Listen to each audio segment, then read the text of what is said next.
महादेव कोगनुरे यांनी दिली विश्वशांती बहुउद्देशीय संस्थेला सदिच्छा भेट।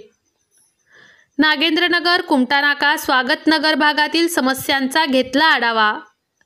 एमके फाउंडेशनचे संस्थापक अध्यक्ष तथा काँग्रेसचे नेते महादेव कोगनुरे यांनी आज सोलापूर शहरातील स्वागतनगर, कुमटानाका भागातील विश्वशांती बहुउद्देशीय संस्थेला भेट देऊन येथील नागरिकांची समस्या जाणून घेतल्या। गेल्या काही दिवसांपासून महादेव कोगनुरे यांनी विश्वशांती बहुउद्देशीय संस्थेला भेट द्यावी असा आग्रह नागरिकांचा होता।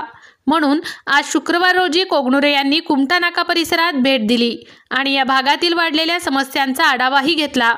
कोगनुरे हे काही वर्षे शांतीनगर भागातच वास्तव्यास होते। साहजिकच कोगनुरे यांना मानणारा एक मोठा वर्ग या भागात आहे।